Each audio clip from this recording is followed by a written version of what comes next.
오늘 우리에게 주시는 하나님의 말씀은 누가복음 17장 11절부터 19절까지 말씀입니다.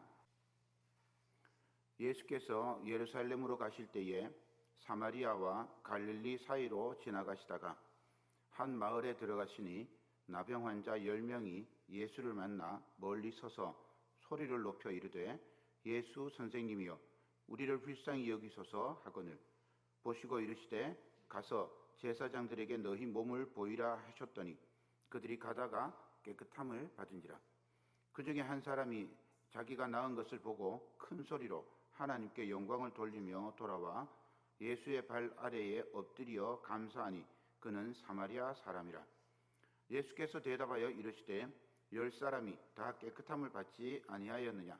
그 9은 어디 있느냐? 이 이방인 외에는 하나님께 영광을 돌리러 돌아온 자가 없느냐 하시고 그에게 이르시되 일어나 가라 내 믿음이 너를 구원하였느니라 하시더라. 아멘. 오늘도 우리 주님의 은총이 저와 여러분에게 함께하기를 소망합니다. 성경에 소개되고 있는 믿음의 사람들에 관해서 우리는 살펴보고 있습니다. 우리는 바디메오 그리고 베드로를 보면서 믿음의 사람이 어떤 사람인지 살펴보았습니다. 바디메오는 지금 여기가 아니면 다시는 기회가 오지 않는다는 그런 긴급함, 예수님이 아니면 안 된다는 절박함이 믿음으로 드러났습니다. 베드로는 자기의 연약함과 어리석음을 인정하는 데서부터 믿음이 시작되었음을 우리가 보았습니다. 오늘은 믿음과 감사의 관계를 갈릴리와 사마리아 사이를 지나시다가 만난 10명의 나병 환자를 치유하시는 예수님 이야기에서 찾아보고자 합니다. 말씀드린 것처럼 10명의 나병 환자 이야기는 예수님께서 예루살렘으로 올라가시는 길에서 일어난 사건입니다. 11절 말씀을 읽겠습니다. 예수께서 예루살렘으로 가실 때에 사마리아와 갈릴리 사이로 지나가시다가, 이 말씀을 읽으면서 우리가 반드시 기억하고 잊지 말아야 할 사실이 있습니다. 믿음은 우리에게 일어나는 사건입니다. 우리가 믿는 거죠. 그런데 출발은 항상 예수 그리스도이심을 기억해야 합니다. 우리를 사랑하시고 불쌍히 여기시고 그렇게 찾아오시는 예수님, 하나님과 동등됨을 포기하시고 자기를 비워서 종의 형체를 가지시고 이 땅에 오셔서 인간이 되신 예수님, 우리를 구원하시기 위해서 무도한 사람의 손과 십자가에 자신을 내어주신 예수님, 우리에게 오신 예수님을 만나 또 혹은 소식을 들어서 믿거나 믿지 않거나 우리 속에 사건이 일어나게 되는 겁니다. 우리는 모두 그렇게 우리를 찾아오시는 예수님을 만나서 우리에게서부터 믿음이 일어나게 된 것입니다.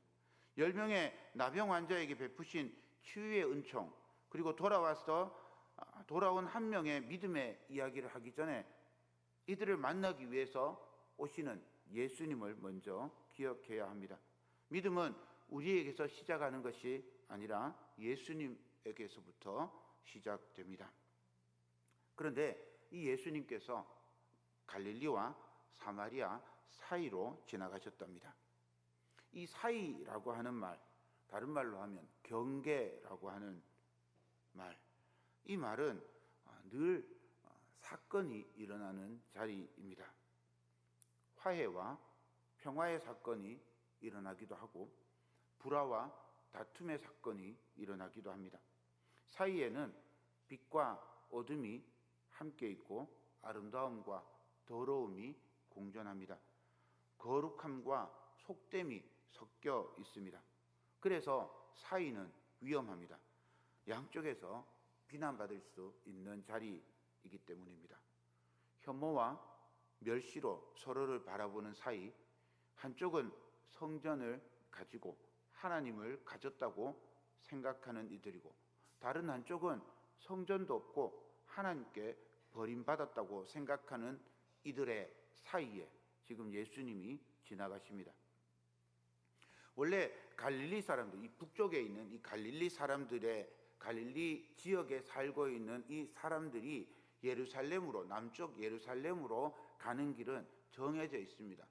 원래 직선으로 가면 그냥 갈릴리에서 남쪽으로 쭉 이렇게 내려가면 됩니다. 그런데 그 사이에 유대인들이 만나고 싶지 않은 사마리아 사람들이 사는 땅이 있습니다. 그래서 갈릴리에서 내려오다가 동쪽으로 방향을 틀어요. 동쪽으로 방향을 틀면 요단강이 있습니다. 6월절에 요단강을 건너려면 굉장히 힘이 들어요. 우기가 지나고 건기가 금방 시작된 자리이기 때문에 요단강 물이 굉장히 많습니다. 그래서 나루터를 찾아서 그 나루터에서만 건너야 되는데, 거기가 우리가 잘 알고 있는 벳산이라고 하는 곳입니다. 거기서 나루를 타고, 배를 타고 건넙니다. 요단 동편으로 건너가서 다시 남쪽으로 내려오는 거죠. 그래서 어디까지 내려오는가 하면 여리고 건너편까지 내려옵니다. 거기서 다시 배를 타고 건너오는 거죠. 그래서 여리고에 들어갔다가 다시 예루살렘으로 올라가는 거예요. 그런데 이 길이 그냥 가는 길로 생각해 보면 한 이틀에서 3일 길을 더 가야 하는 길인 거죠.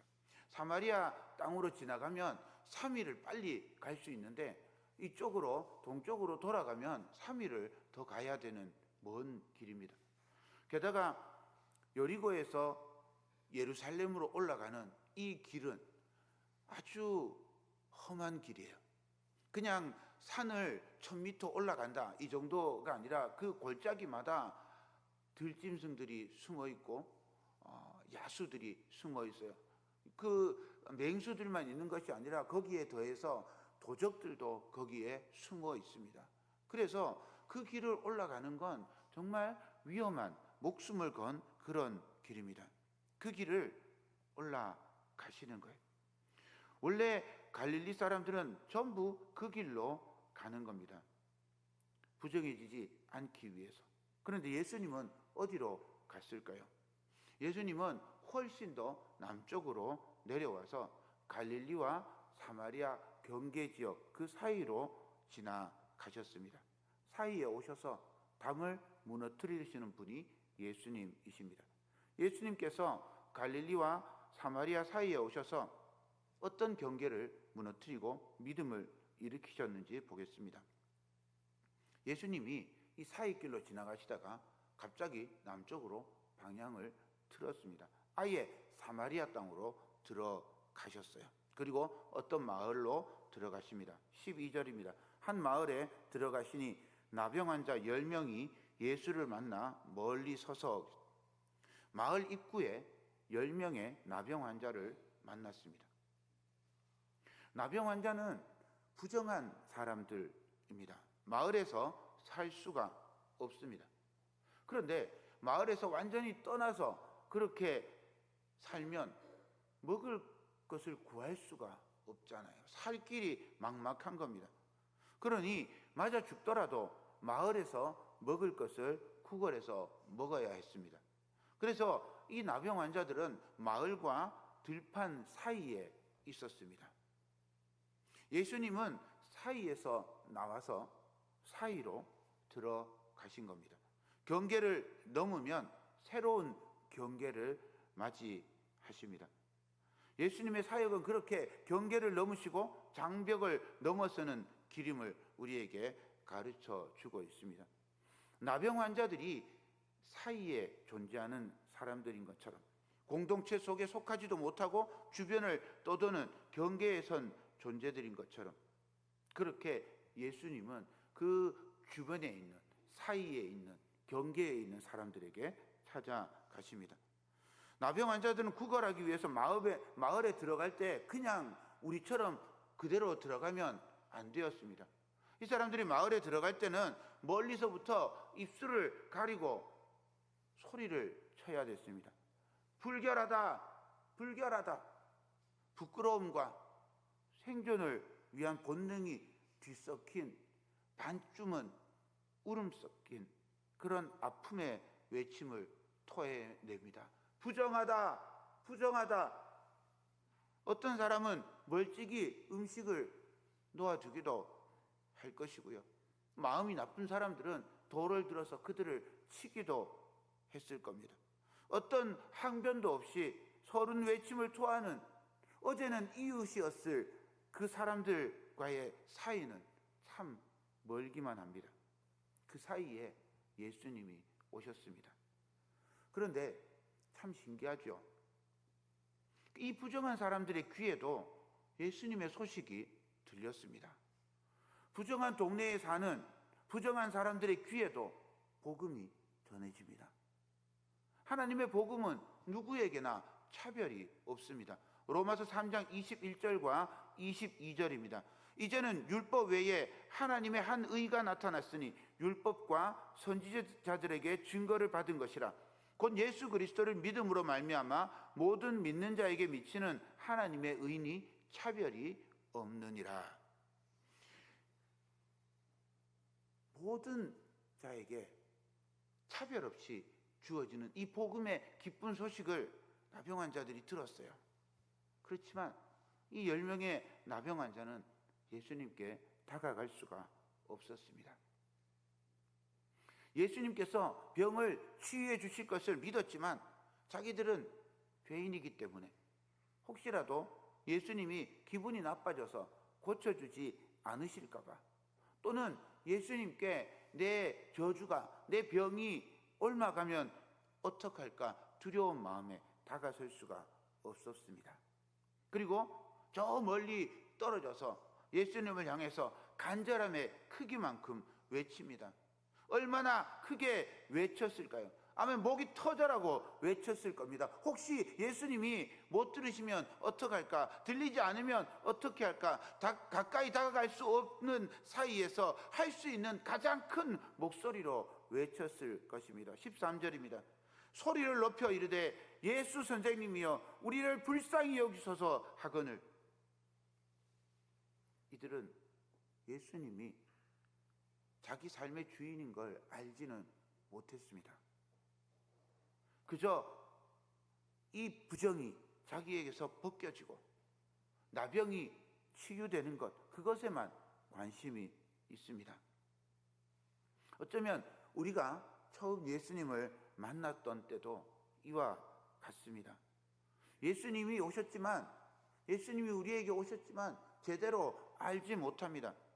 잘 모르던 때에 그저 예수님의 말씀을 듣다 보니 내가 죄인이구나. 주님, 저를 불쌍히 여겨 주시옵소서. 우리가 죄인임을 깨닫는 그 자리에서 우리 주님께서 우리를 만나 주십니다.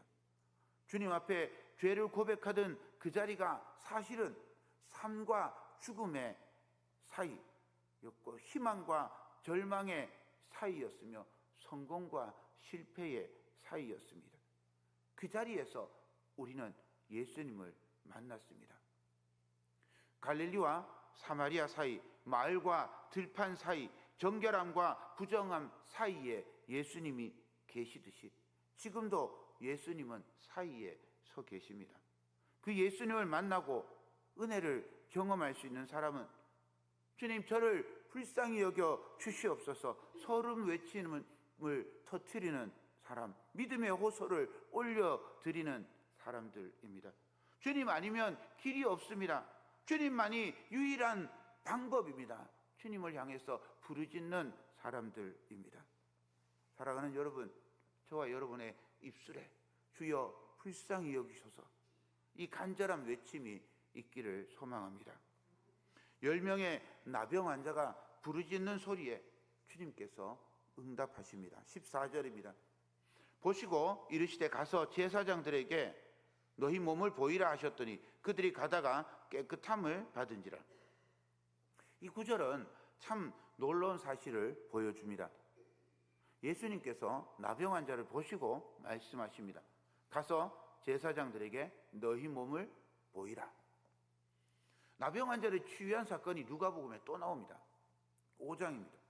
5장에 가면 이 나병 환자를 치유하는 사건이 나와요. 12절 말씀입니다. 예수께서 한 동네에 계실 때에 온몸에 나병 들린 사람이 있어 예수를 보고 엎드려 구하여 이르되 주여 원하시면 나를 깨끗하게 하실 수 있나이다 하니, 나병 환자가 예수님을 보고 엎드려 간구합니다. 주님 원하시면 나를 깨끗하게 하실 수 있습니다. 예수님께서 어떻게 반응하셨을까요? 13절입니다. 예수님께서 손을 내밀어 그에게 대시며 이르시되 내가 원하노니 깨끗함을 받으라 하신대 나병이 곧 떠나니라. 5장에서는요, 예수님이 나병 환자에게 손을 대셨어요. 나병 환자에게 안수를 하신 거죠. 나병 환자에게 손을 대고 안수하시고 깨끗함을 받아라 명령하시니 나병이 떠나갔습니다. 나병 환자 상처에 손을 대시고 고쳐주셨어요. 그랬더니 그 자리에서 즉시 나병이 떠난 것을 확인할 수 있었습니다. 그 후에 제사장에게 가서 나병이 나은 것을 입증하면 됩니다. 그런데 본문에서는요, 예수님이 보시고 가타부타 말씀이 없으십니다. 그리고는 먼저 제사장에 가서 보이라 명령하십니다. 이 명령을 들을 때 10명의 상태는 어땠을까요? 여전히 고름이 나고 진물이 나고 언제 손가락이 떨어지고 언제 발가락이 떨어질지 모르는 그런 상태입니다. 여전히 나병 환자인 거죠. 그 모습 그대로 제사장에게 가라 말씀하신 거예요. 그 모습 그대로 제사장에게 가면 어떻게 될까요? 가다가 사람들에게 맞아 죽을지도 모릅니다. 10명의 나병 환자는 예수님께서 자기 나병을 고쳐주실 것을 믿고 제사장에게 자기 몸을 보이러 갑니다. 가다가 문득 옆 사람을 보니까 얼굴이 깨끗한 거예요. 자기 손을 보니까 새살이 돋았어요.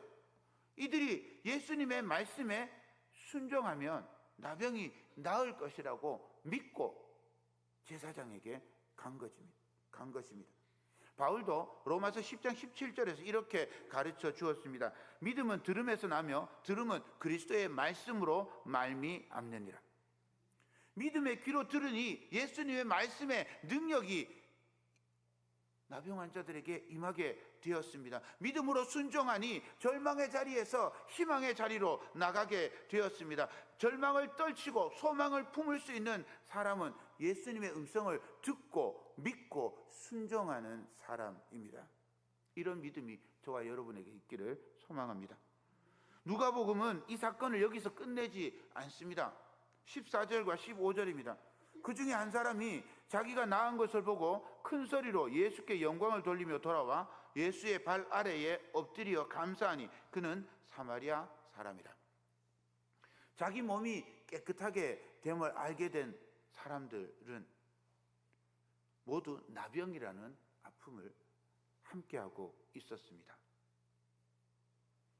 나병에 걸렸을 때는요, 콩 반쪽도 얻으면 나눠서 먹고 돌멩이를 맞아도 함께 맞았습니다. 그 속에는 유대인도 있었을 테고요, 사마리아인도 있었을 겁니다. 그 안에는 신분이 높은 사람도 있었을 것이고 신분이 낮은 사람도 있었을 겁니다. 그런데 나병이 그들을 하나가 되게 했습니다. 나병이 그들을 한 공동체로 만들어 주었습니다. 동병상련이라는 말이 있듯이 아픔이 그들을 하나로 만들어 주었어요. 10명이 함께 예수님의 소식을 듣고 함께 예수님께 병을 고쳐주실 것을 믿었고 함께 소리쳤으며 함께 나음을 입었습니다. 그런데 병이 낫게 되자 곧 두 패로 갈리게 되었습니다. 얼마나 놀랐을까요? 단순한 병이 아니라 저주가 치유되었습니다.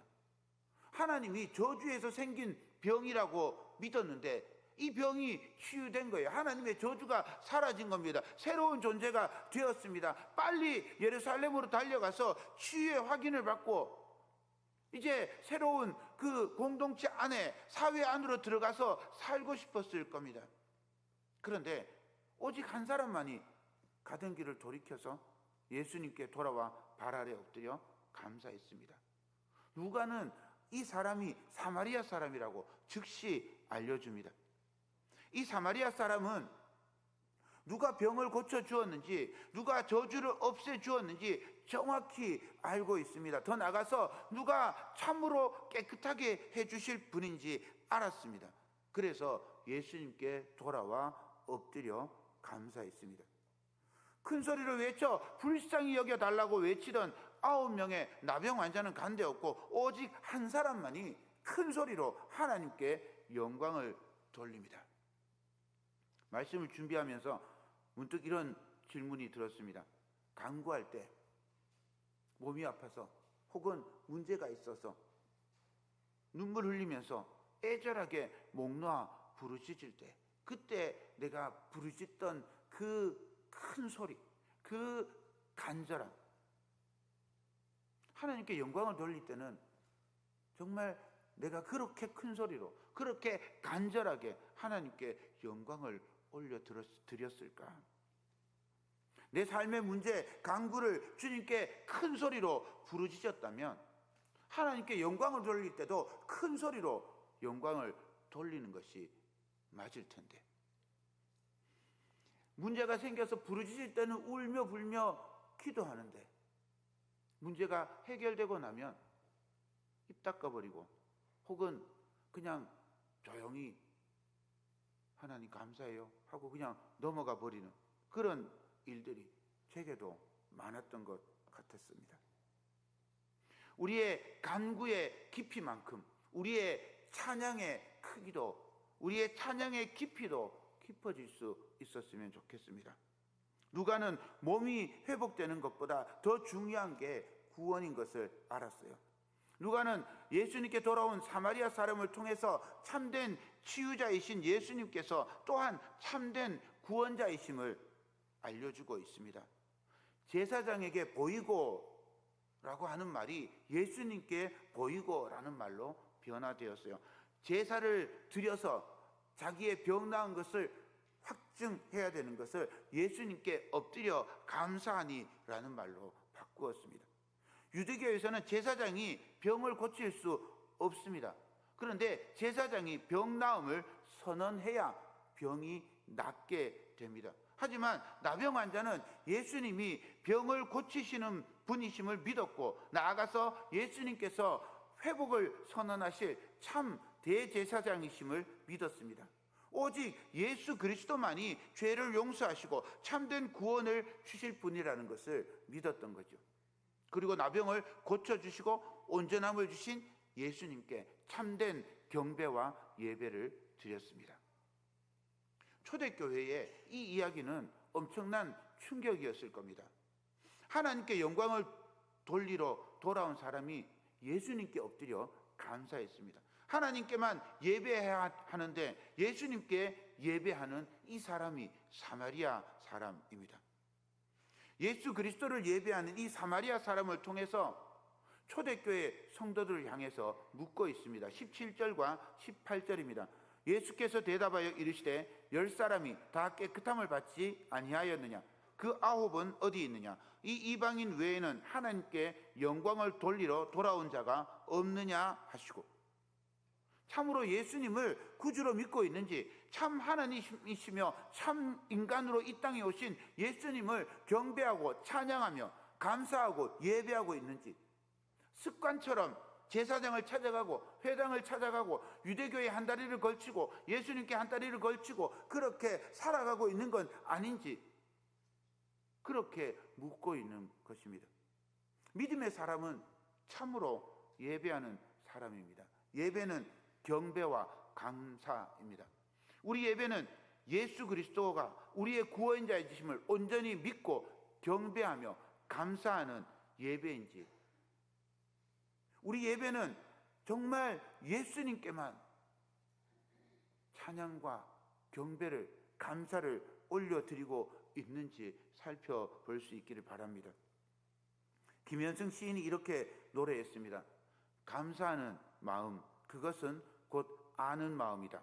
내가 누구인가를, 그리고 주인이 누구인가를 깊이 아는 마음이다. 오직 한 사람, 사마리아 사람은 예수님이 삶의 주인임을 알고 예수님께 경배하며 예수님께 감사했습니다. 믿음의 사람은 주인에게 감사하는 사람입니다. 예수님을 향해 엎드려 감사하는 이 사마리아 사람을 향해서 예수님께서 말씀하십니다. 19절입니다. 그에게 이르시되 일어나 가라, 내 믿음이 너를 구원하였느니라 하시더라. 이제 육신의 병만이 아니라 영혼의 구원까지 받은 사람이 되었습니다. 질병의 치유를 넘어서 구원으로 이어지는 길이 믿음의 길입니다. 참된 감사와 고백이 구원을 이루는 줄 믿습니다. 누가는 제사장이 아니라 우리 안에 임하시는 예수 그리스도를 만날 때, 예수 그리스도가 주인이심을 믿고 감사할 때 하나님의 나라를 볼 수 있을 것이라고 알려줍니다. 믿음의 눈을 들어서 우리 주 예수 그리스도의 은총에 감사하며 살아가는 믿음의 사람, 감사의 사람이 되기를 축원드립니다.